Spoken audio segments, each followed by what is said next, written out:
Ipinipresentar kan Radyo DCGB ang kabilugan kan mga baretang kinalap kan pinagsarong puwersa kan News Center asin Mega Force Patrol. DCGB Bareta alas 12. DCGB Bareta alas 12. Mga pinakahuring pangyayari sa Kabikolan, sa nasyon asin ibang parte kan kinaban. Ibabareta na ngunyan. DCGB Bareta alas 12. Ngunyan ang sa inyong tagapagbareta.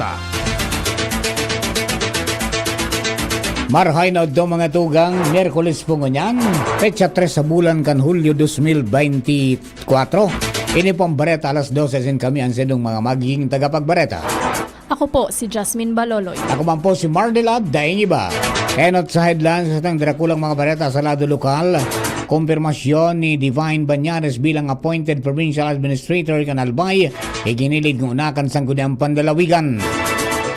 Aleco nagpagirumdom sa publiko na bawal ang proxy sa maabot na Annual General Membership Assembly sa maabot na Hulyo 6 ngunya na taon. 100% compliance rate sa fiscal year 2023 Local Government Support Fund sa Subaybayan Portal nakuha kan DILG Albay. Programa kontra price manipulation sa mga saudan papakusugon kan LGU Kamalig. Sa lado nasyonal, Pilipinas handang lumaban sa mga gustong sumakop sa teritoryo ka nasyon, sigon kay AFP Chief General Browner. Pope Francis, rekonosido ang kontribusyon kan mga Pilipino sa mga simbahang Katolika. Transport groups planong magirit nin sagkod 2 pesos na aumento sa pamasahe. Representative ko asin iba pang kongresista kumpiyansa sa kakayahan ni Anggara na maging pamayo kan Department of Education. Sa ibang nasyon, 85 katawo gadan sa stampede sa sarong panreliyon na pagtiripon sa India. Baretang Sports, Gilas Pilipinas Women's Basketball Team nakatutok ngunyan na saman iba-ibang torneo matapos ang matrayumpo sa FIBA U18 Asia Cup. Yan ang headlines kunyan sa detalles ng mga bareta. Henot sa lado lokal. Ang baretang ini hatod sa Indokan. Nutroplex with Talino Booster Formula. Tulong para bilis isip, todo focus, at bilis diskarte pa.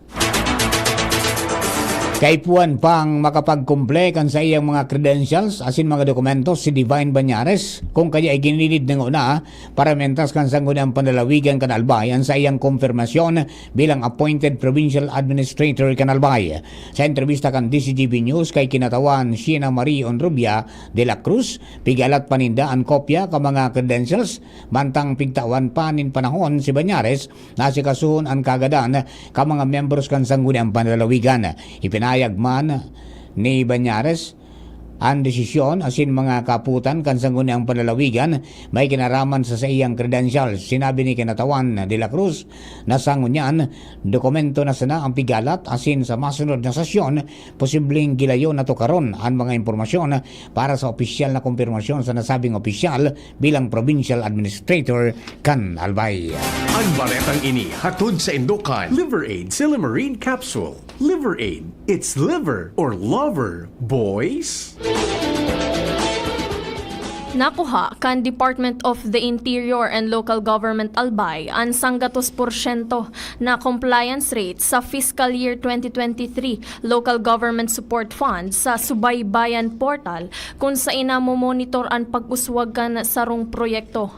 Ang inisyatibong ini positibong maapektaran ang buhay kan mga albayano asin magayon na resulta na pinapahiling ang tibay kan DILG Albay sa pagtao kan tabang teknikal sa mga local government unit. Pigsiguro man na mantinidong consistent asin updated ang mga physical asin financial progress sa plataforma. Ang baretang ini hatod sa Indokan. Sa sakit ng ulo, mag-Biogesic agad. Ramdam ang alaga. Most doctor prescribe pa. Biogesic. Ingat! Sa iba pang bareta, pinagirumdum kan Albay Electric Cooperative o Aleco ang publiko na bawal ang proxy sa maabot na Annual General Membership Assembly o AGMA sa maabot na Hulyo 6, 2024. Sigung kay Aleco spokesperson Angeli Galero, nahaloy na ninda ining pig-implementar asin sa mga maatindir ay di sana asin access power bill an gaypuhan darahon tangani na makapag-rehistro asin makapagpartisipar sa naunambitan na asembleya. Ang agenda kan agma iyuan na pagtugot ka mga membro konsumidor sa 200 milyon pesos na utangon na kan Aleco sa National Electrification Administration o NEA o saruman sa mga rason kan para sa gagamiton ang kwartang ini sinimbag ni Galero na para sa rehabilitasyon ka mga ekipay sa sinlinya kan mga kuryente matapos ura noon in reklamo an Aleco sa pagpropalsok na supply kay ni. Dagdag pa ni Galero kung magtugot ang mga member consumers sa 200 million pesos loan, iyon na ang makakatabang sa kooperatiba na mapagayon ang pagkapadalagang kan supply ng kuryente sa probinsya Canalbay. Ang baretang ini hatod sa Indokan, RightMed. Pag may check, that's the right one. The right one is RightMed. Papakusugon sa banwaan kan kamalig ang programa kontra price manipulation sa mga saudan ngunya na may inflation an mga barakalon. Ini matapos nang magtiripon ang mga miyembros kan Municipal Price Coordinating Council na paghururunan ang mga suwestyon, siring kan activation kan Price Monitoring Board, strict compliance with price tag display, arog kan bagas asin ang pagbugtak nin timbangan ng bayan. Para matawan ng asigurasyon ang mga konsumidores kontra sa mga oportunistang mga negosyante poon sa presyo asin sa mga dayang timbangan. Katakod kaini gagamiton man ang social media pag-abot sa mga press release, updates asin mga announcement para maaraman kan publiko kung ano ang mga existing law and guidelines na pinapautob kan Department of Trade and Industry. Ang baretang ini hatod sa Indokan. Healthy energy na ba ang hanap mo? Mag-Enervon araw-araw. Mientras tanto, ipapairaram sa dry run operation ang multi-species hatchery project na pigtugdok sa Pantaw, Libon, Albay. Sa entrevista kan DCGB News kay Bureau of Fisheries and Aquatic Resources o BFAR Bicol Regional Director Ariel Pio Quinto, ini para masigurong handa na ining i-operate bilang implementing agency kang proyekto. Sigong kay Pio Quinto, pagkatapos ang gigibo na dry run operation, plano nindang imbitaran sa inaugurasyon ka nasabing proyekto ang department o kaya si Department of Agriculture Secretary Francisco Tio Laurel Jr.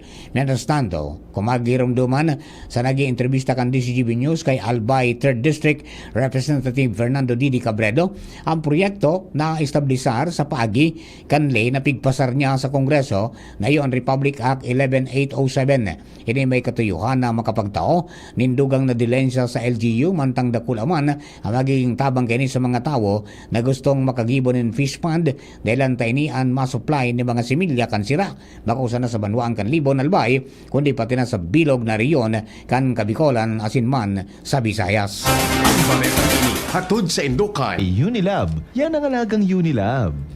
Naging mainit ang pagsabat kan mga paratubod sa Santo Domingo, Albay kan mga bagong parochial vicars kan St. Dominic de Guzman Parish. Sa pangingenot ni Parish Pastoral Council, Lay Co-Chair Rafael Bustamante kasabay ang mga commission heads asin Barangay Pastoral Council na ipahayag ang pag-welcome sa mga bagong shepherds kan parokya na sinda Reverend Father Jeronimo Maria Rosario Sevilla asin Reverend Father Jose Baranda Jr. Sinalidahan ni Father Sevilla asin Father Baranda si Reverend Father Gerard Arroyo na sangunyan nasa St. John the Baptist Parish kan kamalig na para sa iyang panibagong misyon. Mientras tanto, sinabi ni Reverend Father Antonio Pedro Balyares, ang kura paroko kan nasabing parokya na dakulaan sa indang pasasalamat sa 2 taon na pagserbi ni Father Arroyo kasabay kan pagsiguro na yaon ang padagos na suporta asin pangadji sa panibagong misyon kaini. Ang pag-abot kan mga panibagong padi sa St. Dominic de Guzman kasabay kan panibagong transisyon asin pagbaralyohanin assignment kan mga kapadaan sa Diocese kan Legazpi. Ang baretang ini hatod sa Indokan. Aluminum hydroxide, magnesium hydroxide, Simeticon, Kremel S. Hyper bilis, bilis, bilis sa hyperacidity in as fast as 5 minutes. Mas pinakusog ang Commission on Elections ang satellite registration sa Uwas Albay. Sikong kay Alfredo Bas, ang satellite registration officer ka munisipyo, kulang na ang nagpapasyar sa opisina kang COMELEC para magparehistro bilang mga botante. Bagong botante asin ang mga matransfer, kung kaya mas pinakusog pa kanayan siya ang maging ganyar sa publiko na magparehistro mantang may panahon pa. Sinabi ni Bas na pera kay ni padagos ang sa indang pagreparo sa mga nakalistang pangaran na dapat nang ma-deactivate. Mientras tanto, madurar man sagod sa Agosto 31, 2024 ang Registration Anywhere program para sa May 2025 midterm election. Tinauang rekognasyon kan Daraga Municipal Police Station ang tulong miyembro kan Daraga Public Safety Office asin sarong barangay tanod kan Barangay Kilikaw Daraga Albay. Inibilang pagmitbid sa indang dedikasyon sa serbisyo na iyo ang nagdaranin dakulang ambag sa paglaban sa krimen asin pagmantinir kan katrangkilohan sa munisipyo kan Daraga. Matatandaan, marikas na nadakop kan Daraga PSO ang sarong mandurukot matapos kaining biktimahon ang sarong estudyante sa kahalabaan kan Rizal Street Barangay Market Site Daraga, Albay. Mientras tanto, parehas na rekognasyon ang naresibi kan Barangay Tanod kan Barangay Kilikaw matapos na dai magduwa-duwa kaini na dakupon sa paagi nin citizen arrest sa akto ang sarong suspect sa paggamit nin illegal na droga. Sigun kay Police Lieutenant Colonel Edmundo Cirillo Jr., ang Chief of Police kan Daraga Municipal Station, na importante na matauanin pagmitbid ang sa indang force multipliers na iyo ang sa indang nagiging katuwang para sa pagmantinir kan pasiorden sa banwaan kan Daraga. Mientras tanto, arestado ang 43 anyos na tricycle driver sa ginibong operasyon kontra illegal na droga. Scan Legazpi City Police Station katuwang ang Philippine Drug Enforcement Agency o PDEA Albay asin ang PDEA Legazpi sa Barangay Bonot, Legazpi kanakalis na aldaw. Basado sa impormasyon na pigpaluwas kan Legazpi City Police Station, naaresto ang suspect matapos ining makapag-transaksyon sa nagpanggap na push your buyer kung sain pigbintahan ini nin kaya pinabakalan ini nin sarong plastic sachet na may laog na pigtutubudan na shabu katrukis kan 2,500 pesos. Katakod kayo ni recover padigdi ang drug item na may timbang na 1.8 gramos asin may katrukis na kantidad na o kaya may katumbas na kantidad na sobra sa 12,000 pesos. Mientras tanto, ang nasabing suspect nasa kustudya na kan Legazpi City Police Station para ang pangunang kasong pagsuhay sa Republic Act 9165 o Uncomprehensive Dangerous Drugs Act of 2002.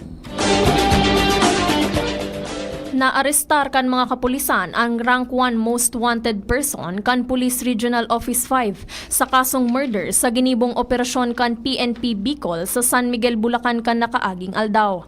Naarestar ini sa paagi kan pinagsarong puwersa kan Irosin Municipal Station, First Police Mobile Force Company kan Sorsogon PPO, San Miguel MPS kan Bulacan PPO asin iba pang miyembros kan kooperatiba. Sa impormasyon na ipinaluwas kan PNP Regional Office 5, ang suspect na midbidan sa alias na Rod, 50 anyos asin residente kan probinsya nin Sorsogon. Midbid ang suspect bilang sarong miyembro kan New People's Army na nagre-representar bilang Vice Commanding Officer kan Sub-Regional Unit Guerrilla. Mga tugang primerong parte po yan kan Bareta alas 12 mga Bareta sa lado lokal. Ang Bareta niya sa lado nasyonal, ibang nasyon sports sa sinibapa, makalis lamang po kayo. Ubo, plemang nakabara, hirap sa paghinga. Dapat may dalang ginhawa. Kaya lagi kong bitbit, Plemex Forte Capsule. Ang Plemex Forte Capsule ay gawa sa halamang lagundi. Ginhawa sa ubo at hika. Magaan dalhin, madaling inumin. Plemex Forte Capsule. Basta lagundi, Plemex. Vitex Lagundo L is the generic name of Plemex Forte. If symptoms persist, consult your doctor. Tanggal ang plema, tigil ang ubo. Maluwag ang paghinga sa Plemex Forte. Basta lagundi, Plemex! Ang Plemex Forte Lagundi Capsule ay mabibili sa pangunahing butika o drugstore na malapit sa inyo. Inihahatod sa inyo kang Department of Environment and Natural Resources, Regional Office No. 5. Ang programang Kapalibutan Ta at Tamanon Ta. Kapalibutan Ta at Tamanon Ta. Programang magtataunin informasyon asin kaaraman, manangod sa satuyang kapalibutan, asin sa mandato kan Department of Environment and Natural Resources. Sa tunghinanyugon, kada Webes alas 11 sagkod alas 12 nin pagkaudto, kapalibutan ta at tamanon ta. Hatod sa inyo kang DENR Regional Office 5 asin kan istasyon na ini.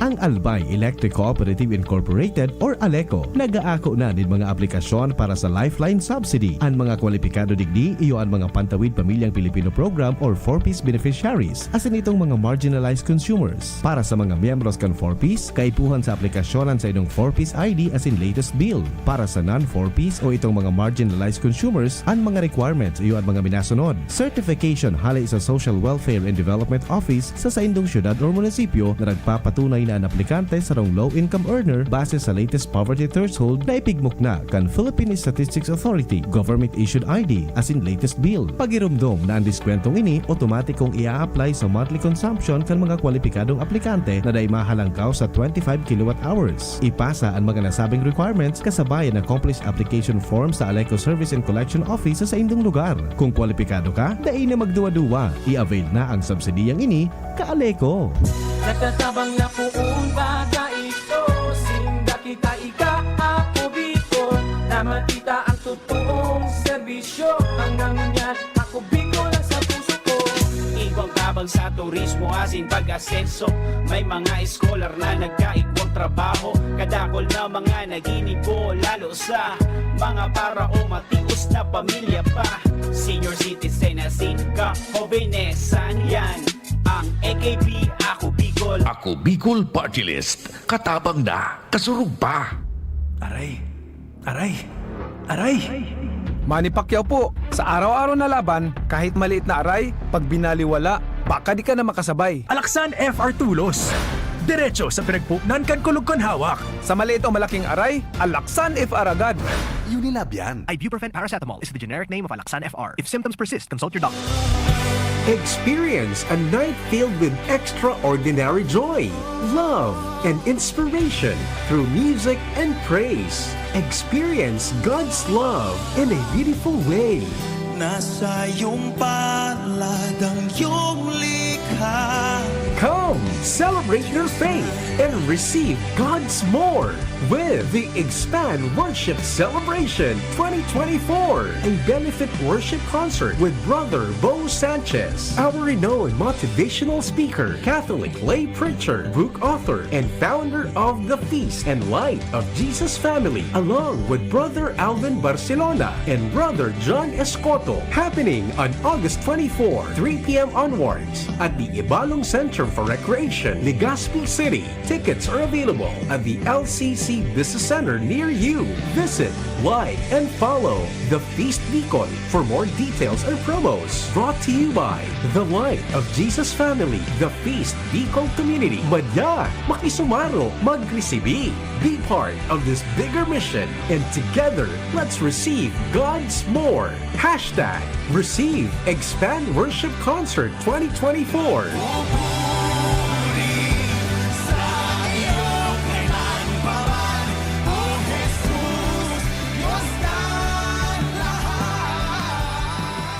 Okay ka na, Nay? Yes, anak. Bumuti na ang pakiramdam ko. Ay, salamat. Kaya pagdating sa gamot, tiwala ako sa Actimed. Napakagaan pa sa bulsa. Up to 85% ang natitipid ko sa Actimed kumpara sa branded na gamot. Kaya may extra tayo today.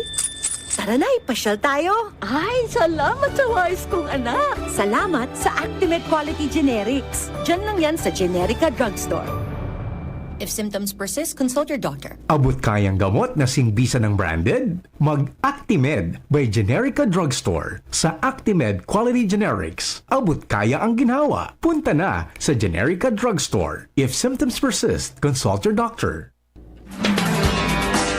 Sa bareta niya to sa lado nasyonal, siniguro kan liderato kan Armed Forces of the Philippines o AFP na nakahandang lumaban ang Pilipinas sa mga nagbabalo na sakupon ang satuyang teritoryo.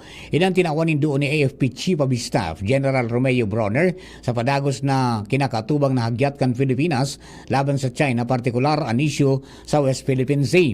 Tinawanin doon ni Bronner na dahil sa modernisasyon kan AFP, harayo na naabot kan nasyon sa issue kan depensa. Sinabi niyang kung igwaman na gustong sumakop sa Pilipinas, talagang malaban sinda asin siguradong malulugadan ang mga magbabalo na mananakop. Paliwanag ni Browner na ang mga mas makusog na kapasidad na pandepensa kan nasyon iyoan sa epekto man ka mga makabagong kagamitan na igwa ng unyan ang Pwersa Armadas na inapabaran ni Presidente Ferdinand Marcos Jr. Ipinahayag ni Browner na dakula ang pondong pigtagama kan gobyerno para sa ikatulong kabtang kan modernisasyon kan AFP o ang Horizon 3 para sa Comprehensive Archipelagic Defense Concept. Sirarom kang konseptong ini, i-develop ang mga barko asin aircraft kanasyon.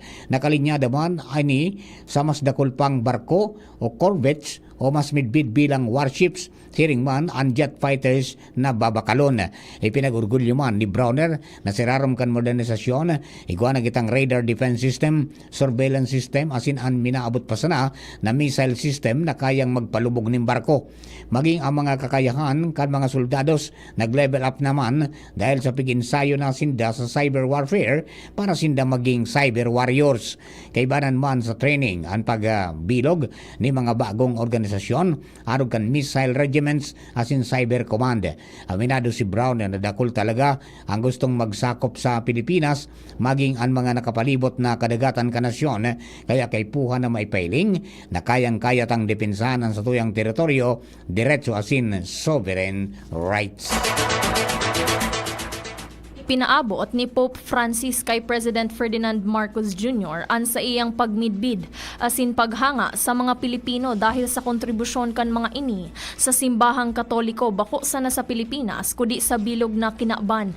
Ang mensahe kan Santo Papa ipinaabot ni Archbishop Paul Galagher, Vatican Secretary for Relation and State and International Organization kay President Marcos sa iyang pagbisita kasuhapon sa Malacanang. Sigon kay Bishop Galagher, ipinaabot man ni Pope Francis ang sa iyang pagbati sa presidente asin sa gabos na Pilipino bilang simbolo kan sa iyang sagiraray na koordinasyon sa mga Pilipino 9 na taon matapos magbisita sa nasyon kan 2015. Nasa Pilipinas ngunyan si Galagher para sa 5 aldaw na pagbisita asin parte kan sa iyang aktibidad iyo ang makipaghilingan kay PBBM. Ipinapaabot man kan presidente ang sa iyang pagbati kay Pope Francis asin tinauwanin doon na magayon ang relasyon kan Pilipinas asin Vatican. Dakol na mga Pilipino ang nagtatrabaho sa Vatican kaibahan na ang mga padi, lay professionals asin domestic workers. Saro si Cardinal Luis Tagle sa mga prominenteng Pilipino na nagtatrabaho sa Vatican. Posibleng isulong kan transport groups na kaibanan sa Magnificent 7 ang 2 pesos na aumento sa pamasahe. Sinabi ni Pasang Mazda President Obet Martin na matiripon sindangon niya na aldaw para maisapinal ang desisyon kung isusulong ang nasabing dagdag pamasahe. Sigong kay Martin, 1.50 sa 2 pesos ang pwede nindang hagadon na aumento sa pamasahe. Sinabi pa niya na maski sunod-sunod ang pagitaas kan presyo ng produktong petrolyo, bako ninda intensyon ang patipisilan ang mga pasahero sa paglangkaw ng pamasahe. Dagdag pa niya na ara maninda ang agrangay sa babang kantidad kan inaprobaran na dagdag sweldo partikular sa Metro Manila. Sinabi niyang pigbabalan si maninda para mahiling ka mga pasahero na nagbubuhay sa mga operators asin drivers. Inako ni Senator Sonny Angara ang pagiging sekretary kan Department of Education o DepEd dahil nagtutubod siyang nakakagibo siya nin reforma sa mga jóvenes asin sa sektor nin edukasyon. Nagtutubod si Angara na kapag nagtrayumpo na makatabang sa dakol na jóvenes na pigko-konsiderar na futuro kan nasyon, sigurado na matatabangan man kainian pamilya, makakaukod ang mga estudyante asin matatabangan maninda na magtrayumpo sa buhay. Sinabi pa ni Angara na iinoton niya an action formation sa education o edukasyon kung saan gabos ng mga estudyante dapat makapag-enroll sa mga eskwelahan asin matawan ng lugar ang gabos na mga jóvenes sa eskwelahan. Gusto man na tutukan ni Angara ang kondisyon kan mga eskwelahan asin mga pangangaipo kan mga paratukdo asin masiguro na magagamit sa dapat ang pondo kan ahensya. Sinabi pa kan bagong DepEd Secretary na kung magayon ang proyekto ni VP Sara Duterte na streamlining kan curriculum sa basic education, posibleng ipadagos niya ini. Sa Hulyo 19, formal nang matukaw bilang bagong DepEd Secretary si Angara. Mientras tanto, nagpahayag ng tiwala si House Committee on Appropriations Chairperson na si Bicol Party List Representative Ilis Aldico sa kakayahan ni Senador Sonny Angara na pamayuhan ang Department of Education o DepEd. Sinabi ni Ko na nagtutubod sinda na si Secretary Angara ang bagay na bagay sa DepEd dahil sa expertise, credentials as in perspektibo na dadarahon kay ni sa ahensya. Nag-abiso man ini kay Angara na ugidon ang preparasyon sa 2025 DepEd budget asin siguruhon na ang pondo kanahin siya direktang maresolbir sa kalidad kang krisis kanasyon sa K-12 sa mga public schools. Hinagad man ni Ko kay Angara na tulos na magkoordinar sa mga estudyante para tukdo asin mga magurang. Nagpayag man in suporta si House Deputy Minority Leader Representative Bernadette Herrera sa pagkakadesignar kay Angara sa DepEd. Sigung kay Herrera, tested na ang track record ni Angara sa legislative works, lalo na sa iyang mga advokasya para sa reforma sa edukasyon. Talagang swak na panginutan kay ni ang DepEd.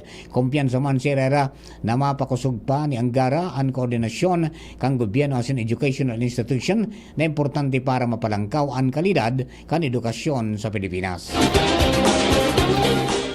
Nakipaghuron si Executive Secretary Lucas Bersamin kay Chinese Ambassador Huang Xilian para pakusugon ang koordinasyon kan Pilipinas asin China kontra sa transitional criminal activities. Sigun sa Presidential Anti-Organized Crime Commission o PAOCC, handa ang Pilipinas asin China na magkasaro asin pakusugon ang kooperasyon sa law enforcement. Nagpapasalamat man ang China sa mga lakdang kan Pilipinas kontra sa illegal na Philippine Offshore Gaming Operators o POGO sa nasyon asin sa pagligtas sa nagkapirang Chinese nationals. Sinabi pa na bukas ang komunikasyon kan Chinese Embassy sa Pilipinas sa bilog na proseso kan investigasyon sa POGO. Dagdag pa kan PAOCC na malinaw na kukonsentihon kan duwang nasyon ang mga malisyoso asin illegal na aktibidad asin marumpag an sindikato. Patunay man ining proactive ang mga lakdang para mamantinir ang law and order asin masiguro na mangibabaw ang hustisya kaysa sa kriminal na aktibidad. Sa bareta niya to sa ibang nasyon, day mababa sa 85 katao ang nagadaan matapos ang nangyaring stampede sa sarong religious gathering sa Northern India. Nangyari ang insidente sa Satsang, sarong Hindu religious event sa Hathras District, kan Uttar Pradesh State. Kadaklan sa mga nagadaan, mga kababaihan asin mga aki na padagos na pigmimidbid ka mga otoridad. Susog sa investigasyon, pagkatapos kan sermon, nagsabay-sabay na nagruluwas ang mga tao asin dumana nagkasurosuan paluwas. Saro-sarong nagkaturumba ang mga tao asin ang iba natungtungan pa. Nagtutubod ang mga otoridad na overcrowded ang lugar kung saan nangyari ang aksidente. Baretang Sports, puntiryangon yan kan Gilas Pilipinas Women na magtrayumpo sa Jones Cup nagigibuhon sa Taiwan sa maabot na Hulyo 13 sagud 21. Kasunod ini sa naging trayumpo kan women's basketball team sa natatapos na FIBA U18 Asia Cup Division B sa Shenzhen, China. Sigon kay Program Director Pat Aquino na apwera sa Jones Cup, masabak sinda sa masunod na FIBA World Cup pre-qualifiers. Nagigibuhon sa Rwanda poon Agosto 19 sa good 25. Daima nawawaraan focus ninda na magtrayumpo sa Southeast Asian Games sa maabot na 2025. Breakthrough! Sa tuyang bareta sa siyensya at teknolohiya, ibang klaseng toilet ang imbensyon na pigluwas ka mga eksperto sa siyensya at teknolohiya sa kinaaban dahil nalilinig niya ang sa iyang sadiri sa loob ng 20 segundos kung kaya na mantinido po na malinigan sa imong mga kamot asin mas malinig ang toilet. Inapon ninda ining revolving toilet na imbensyon kan Sanitronics. Ini nagagamit nin duwang toilet bowl na nagbibinalyuhan ang kada saro sa pagkatapos gamiton. Mantang ang sarong bowl, automatikong piglalinig, ang sarong presko, asin handa man na gamiton.